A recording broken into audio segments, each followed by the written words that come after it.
So, good evening, everyone. Welcome to this evening's SYUK meditation from the UK, coming from down in sunny Devon. Very beautiful evening here. And we will follow a familiar pattern for this evening. So we'll do some meditating together. For me, a familiar pattern, I should say. So I'll play a little bit of sitar for meditation, and then we'll listen to a talk of Shimataji. So for those of us who haven't as yet, we can start off by doing namaskar and raising kundalini and putting on bandhan.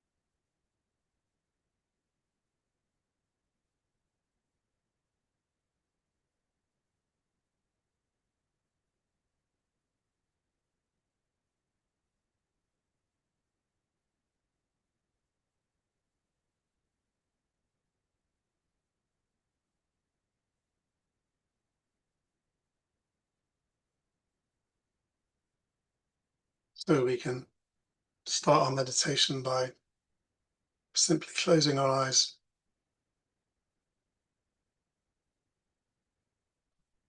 bringing our attention within ourselves.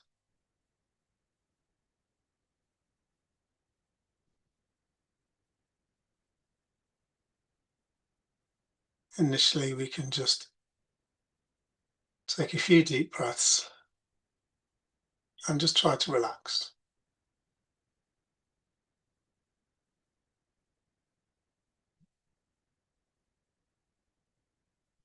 So we all know that as such, when we sit to meditate, we don't meditate. Meditation is something that, a state that we go into. So as such, effort is not as helpful as you'd think it would be. So we start off just by relaxing, bringing our attention within,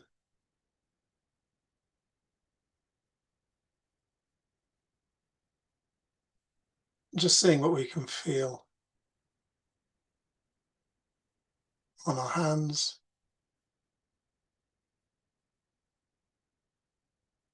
on the top of our head,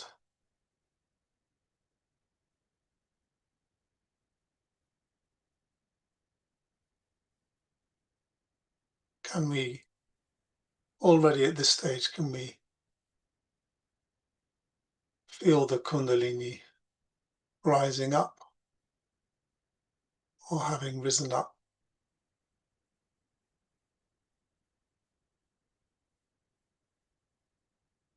Can we focus our attention in the Sahasrara, the top chakra? Can we do that easily?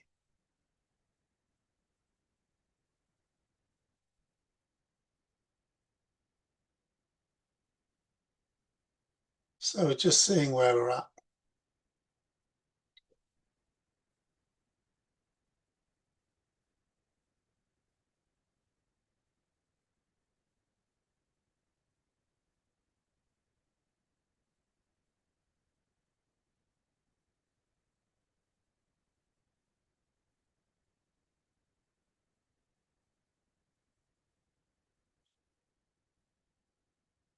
Sometimes when we sit for meditation, we can go straight there. It's easy, just happens.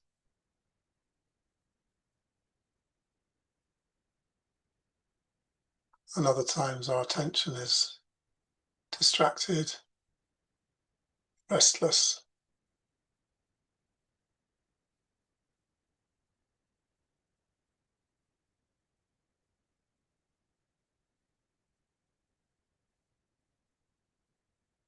And so we just kind of check in. What kind of day is today? What kind of evening?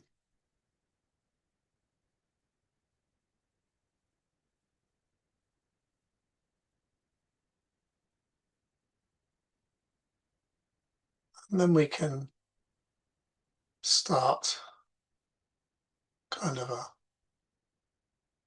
if you like, our formal journey, this journey from the Muladhara to the Sahasrara.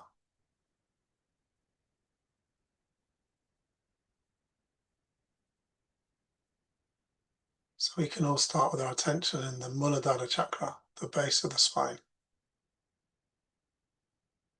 the seat of Sri Ganesha.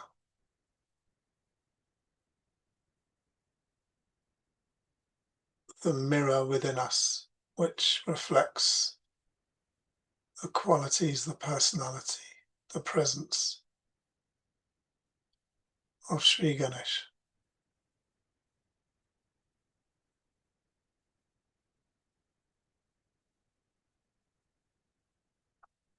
Put our right hand on or pointing at the floor, leave our left hand on our lap.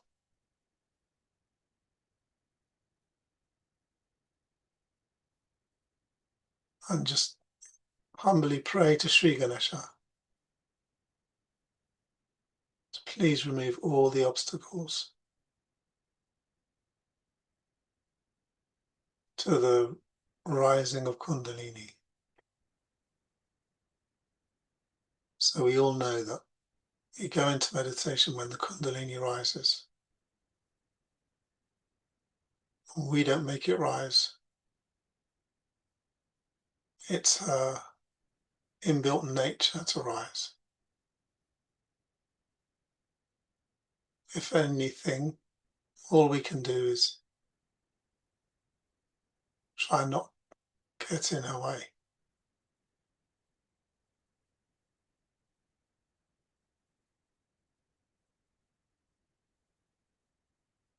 So we just pray to Sri Ganesh, please remove all the obstacles to this rising of Kundalini within me and within everyone.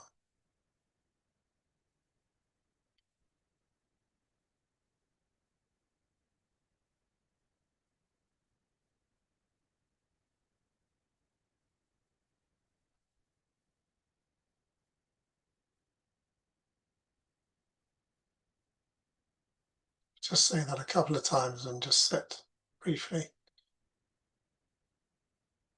with that prayer, that desire within us.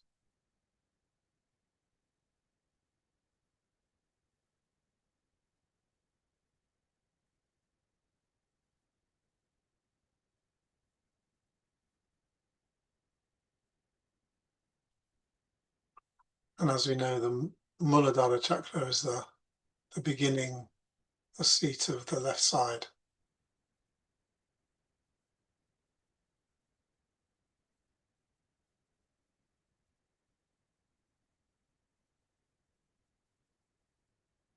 So as we're sitting in the posture for clearing the left side, we can also say a prayer within ourselves. Shri Mataji, please balance my emotions.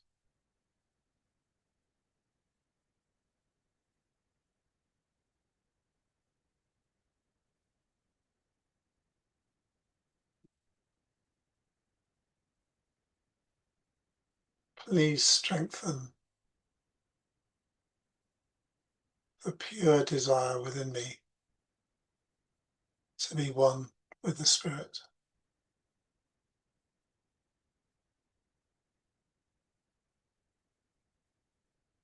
May this desire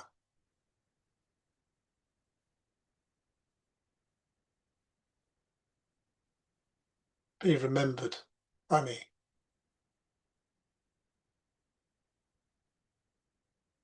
It's the only desire that leads to satisfaction.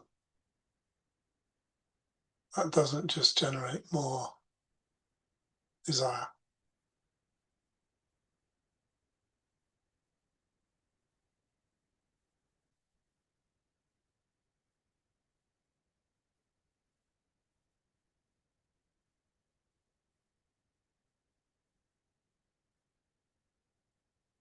Shri Mataji, please balance my emotions, strengthen my desire to be one with the Spirit.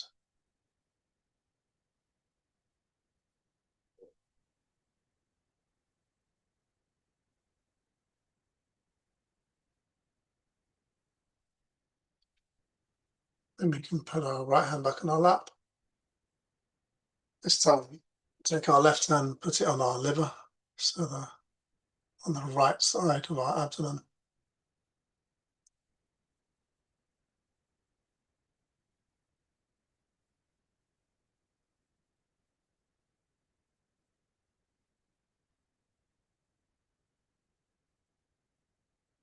So the liver's the seat of our attention. So we can just simply pray, Shri Mataji, please strengthen my attention, purify my attention, cool down my liver,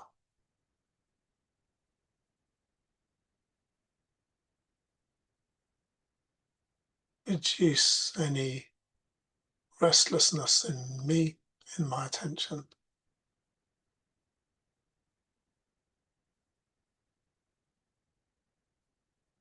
Help me to have a strong, focused attention.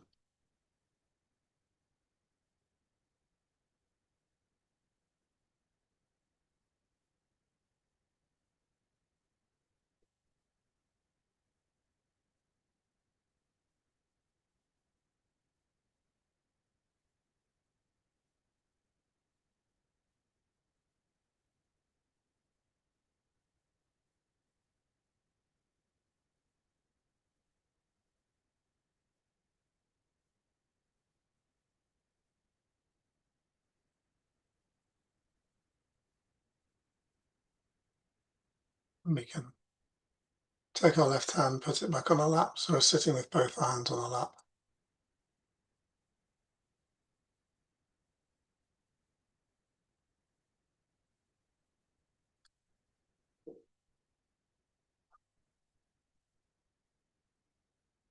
And with our attention, just start with your focus on the Muladhara, so the base of the spine. And just draw your attention up.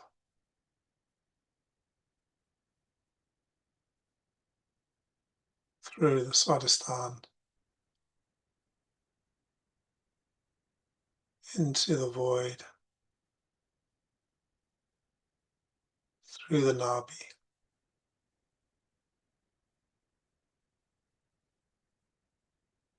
up to the heart.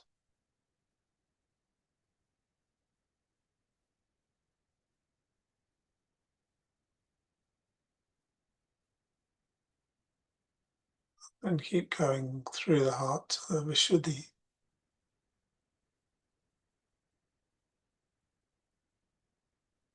through the Agya,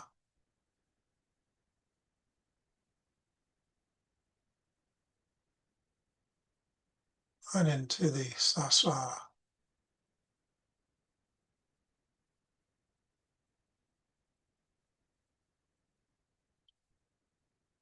And then see if you can hold your attention in Sasrara.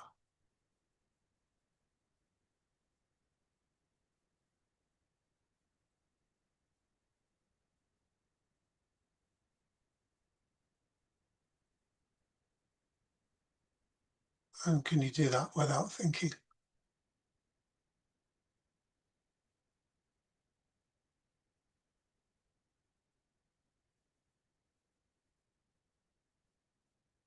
So whilst we sit with our attention in Sasrara, I'll play a short piece of Alap on sitar, and then after that we'll listen to a talk, a Guru Puja talk from 1987.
So we will now listen to this, the beginning of this talk from Guru Puja in 1987.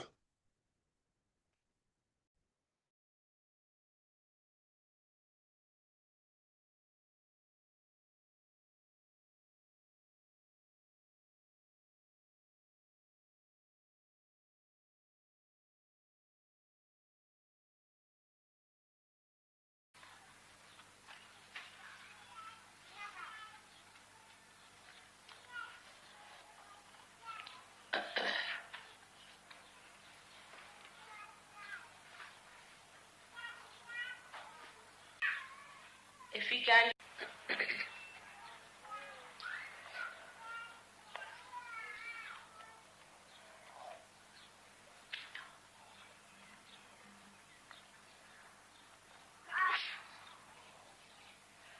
today, it's a great day that you are here to worship your Guru in the realm of the heart of the universe. If we can do that in our domain of the heart, we don't have to do anything else.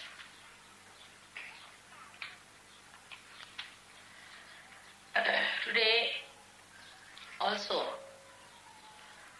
I feel I have to tell you about Sahaja Yoga and its value, which is related to other yogas which were accepted in the olden days all over the world. They called it one as the yoga, not Sahaja Yoga. It started with various types of practices of Ashtanga yogas, eightfold yogas, with a guru. I wanted to go through lots of hardships. Nobody who was married was allowed into that Ashtanga yoga, and they had to give up their families, give up their relationships. They had to become absolutely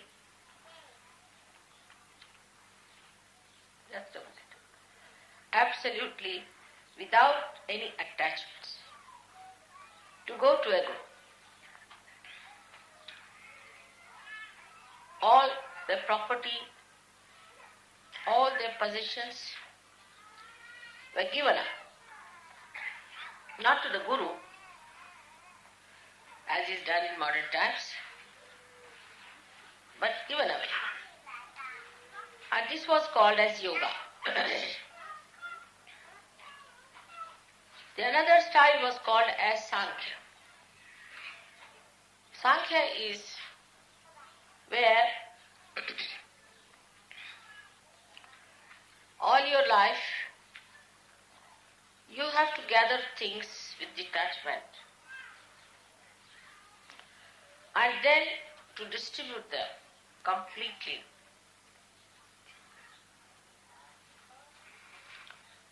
And take to a guru, in a way, completely surrendered, and then get realization. Sankhya is the right-sided, Sankhya was the left-sided behavior. And the yoga was the right-sided. Where the Gayatri mantra was used was the Sankhya. Because they were left-sided, they used to use Gayatri mantra. They went so much to the left side, that is to gather things, to gather possessions, to gather properties, to gather all kinds of friends and relations and societies, that they were afraid that they may be completely lost into all those things. They would go to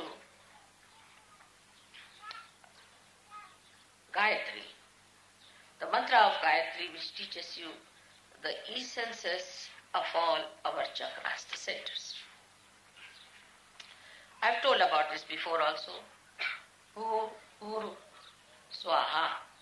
Bhu stands for the essence of the bija of the Muladhara. Bhu for the universe that is created, that is Swadhisthana's bija. Swaha is the bija of the Navi. Mana is the essence of the heart chakra.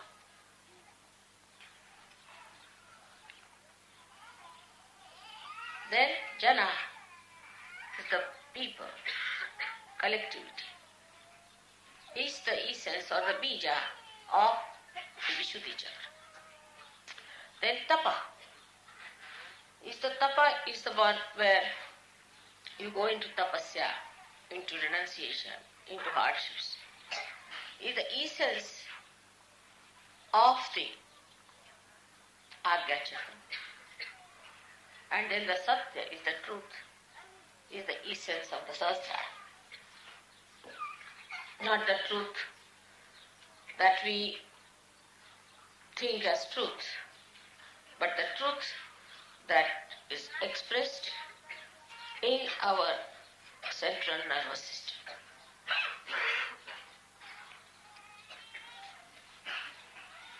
So this is discovered at the 7th stage of the Sahasrara.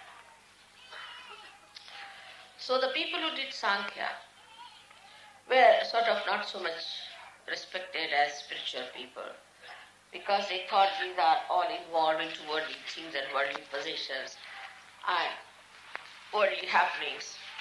So they were regarded as something secondary. Or those who were yogis of the gurus were regarded higher, because they had already given up everything and they have gone to a guru, giving up all the things that they have. But here, these gurus had a problem within themselves, because they found that those who came to them gave up everything, no doubt, but still there was lurking attachments. In their own ashramas, they found these people had their own attachments to things. Though outwardly they had given up, but inside they had not. So they were still sticking on to these ideas that, oh, it's all right, but still we can have little things like that. Doesn't matter. Like that, there was little compromises going on. Like as we have here nunneries and all that. So both in a way were artificial. The one side is the Sankhyas were trying to ascend with all the luggage they were carrying. And another were trying to descend with all the ambitions of ascent. So it was a very funny thing in every aspect in both these styles of yoga. As you can see that now if you go to America, you will find, oh God, what is this America? It's not democracy, it's democracy. But if you go from that in the realm of another country like Russia, you find, what is this? You are working here under complete pressures and fears. But as soon as the Russian comes out of that country, he can become worse than an American. So what is this? One theory works here, another theory works there. So which is the theory that is all right? Same you find about religion. Say a religion which believes in many gods like the Hindus, they are also believing now into the Buddhas. And they are also following the path of possessions. If you go to a temple, every temple has got a nice arrangement for you to get possessed. Or even a church or a mosque, where God has to decide, you find suddenly you get attacked and you come out absolutely puzzled about yourself, ending up into lunatic asylums.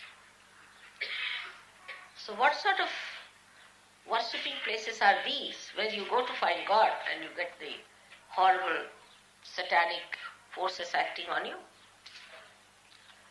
That's why in the modern times people have become so very confused. We do not find truth in anything. In any ideologies, any philosophies, anything that started, say, Confucius started humanism, Socrates started another thing, Muhammad Sahib started another thing, like Muhammad Sahib said, let us not worship God as an idol. Let us worship Him in the Nirakara, in the formless God. But you see the formless, how they are killing each other now? I mean, after seeing the Muslim countries, you can't believe there could be any formless or formful God existing anywhere. All must have run away. The way they are fighting. Then you see the Christian countries. Wherever they have gone, they have tried to dominate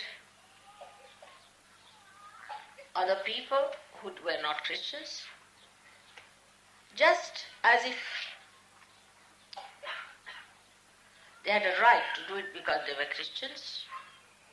The disciples of Christ who said, forgive them, for they do not know what they are doing. And I have to say the same for all the Christians. Forgive them, for they do not know what they are doing. And when you are shocked at all these things, one must sit down and think, what is to be done? What's the problem? So it is neither Sankhya nor Yoga. Then what is it you have to achieve? That is Sahaja. Sahaja is a system in which first you are not given a theory, but the light in your hand to see for yourself, in which both things look the same. For example, now you have got this beautiful house made for your mother.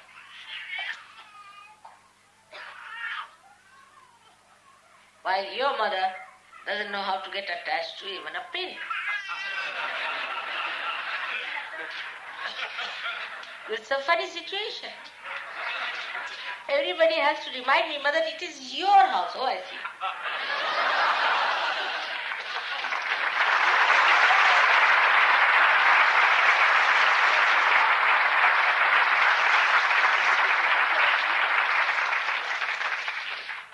And I am to be reminded, I must thank you all, especially the English, especially the leaders of English, Sahjogis, for making full effort to get this house. But then I think, why should I thank? It's not mine, it's theirs. And that's what it is. So a new type of confusion starts.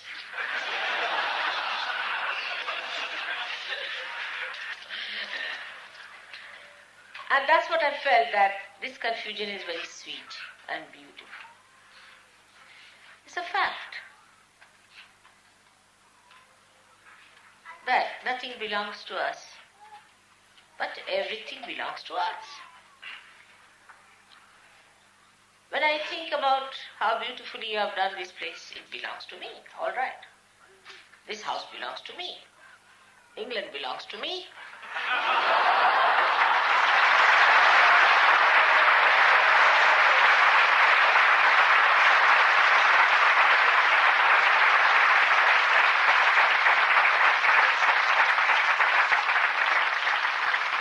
And above all, the whole world belongs to me.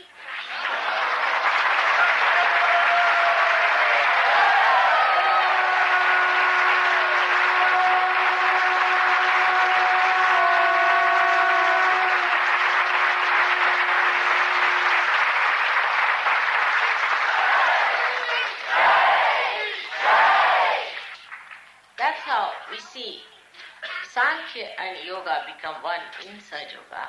And he said that when you see Sankhya and Yoga as one, then only Sa Pashyati. That's the one who sees. That's the one is the witness. So for normal people it could be that how is it your mother is supposed to be a guru and she wears all ornaments. But what to do? She's also a mother and she's also a goddess. Another confusion.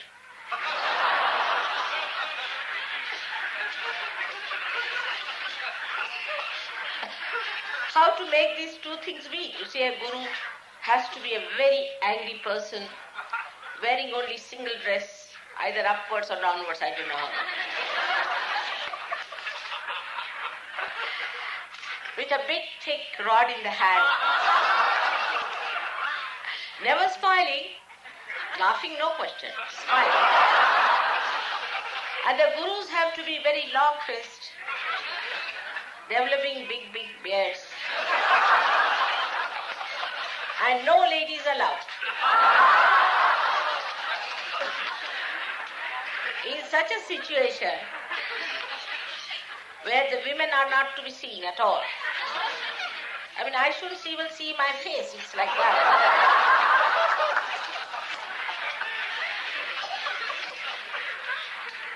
There is a big discussion in all the scriptures, and not scriptures, I would say, the critics, whether a woman should be allowed to do the spiritual practices or not. Imagine. Not only among Christians, you'll be surprised. Even in Indian scriptures, whether is woman should be allowed or not to do spiritual practices. Now, when your mother is a woman and she is your guru, what will you do? This is another confusion. Because it is wrong. The whole thing is falsehood, based on no basis at all. You may try anything to say that women are not meant for spiritual life. Try any argument, it fails. The other day I met one big John in a university, big fellow. I would say a really hard nut.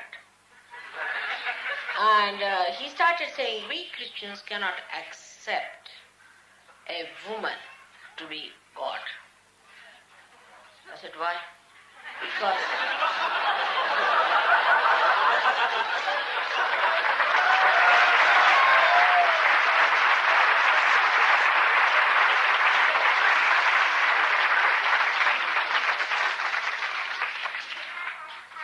so to put all these upside down stories right, your mother had to come on this earth as a guru.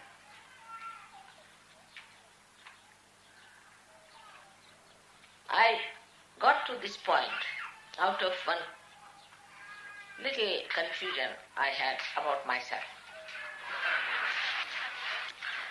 The other day, somebody was after my life that I should buy a bracelet. I said, I have no money anymore, I don't want to buy. All right, we'll give it in puja. I said, no, but there's only Guru Puja. I said, all right, we'll give it in Guru Puja. I said, on a Guru Puja to buy a bracelet was something funny I've done. After all, in a Guru Puja, don't give a bracelet to a Guru, do you? You can give, say, a big rod. Or you might give him a sandalwood khadawas, they call it chappals.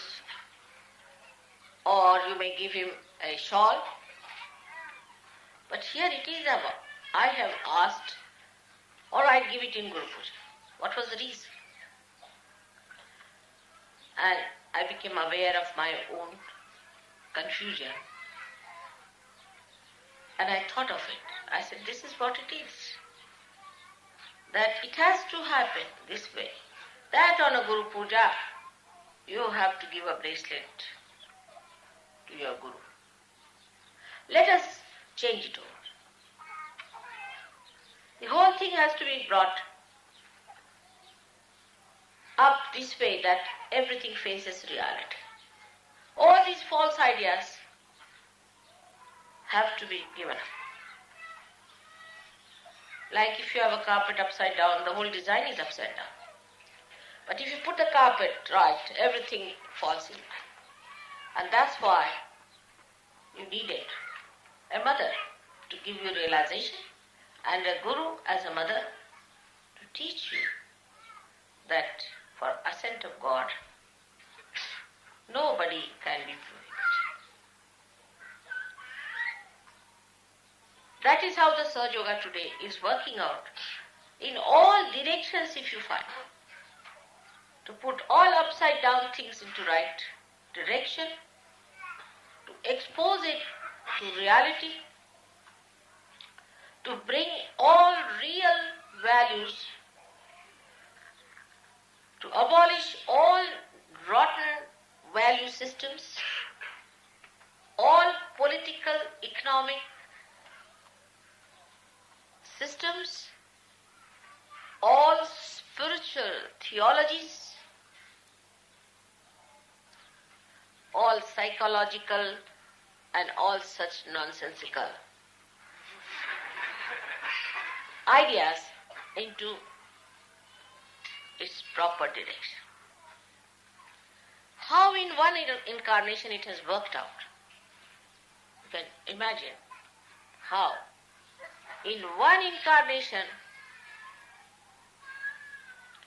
all these ideas have been put right. Another idea exists among Hindus.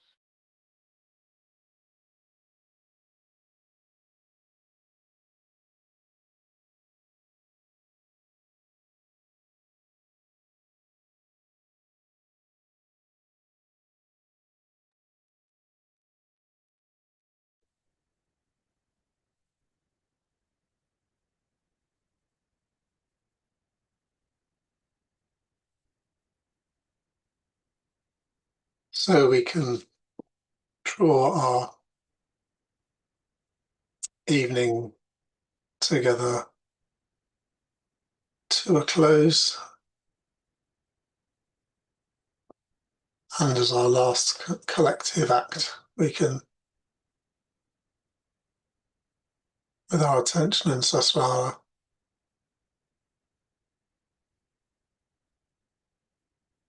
we can all offer our heartfelt thanks to Shrimataji for this enormous, unfathomable treasure trove of talks and knowledge and care that she's given to us.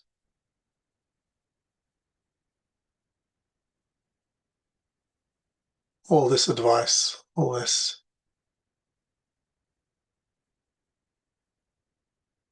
help and direction to understand how to live a spiritual life.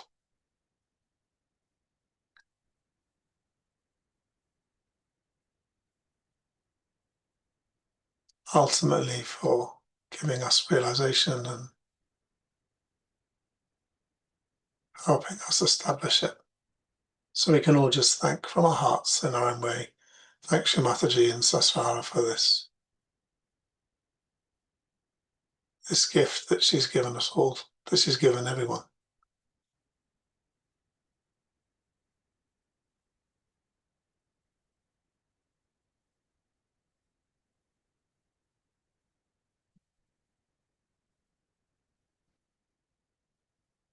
And then I will put a bit more music on. I'll continue the flute that we were listening to at the beginning.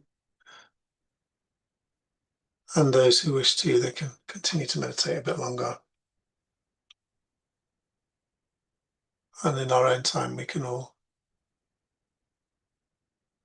finish our meditation at our own pace.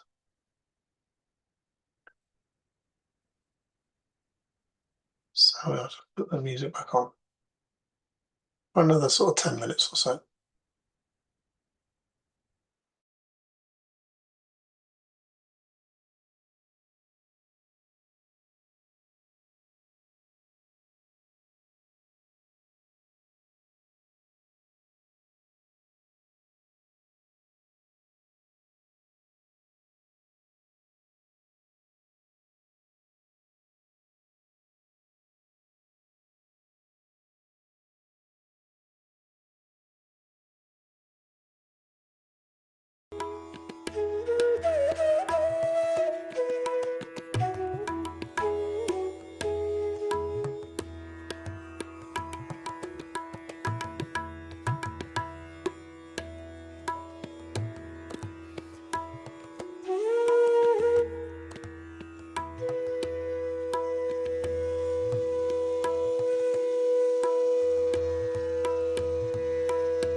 So that's to happen eventually. I think we've reached the end of our evening together. Thank you all for joining. Hope you had a good meditation, and have a great rest of your evening, and see you again soon, I'm sure.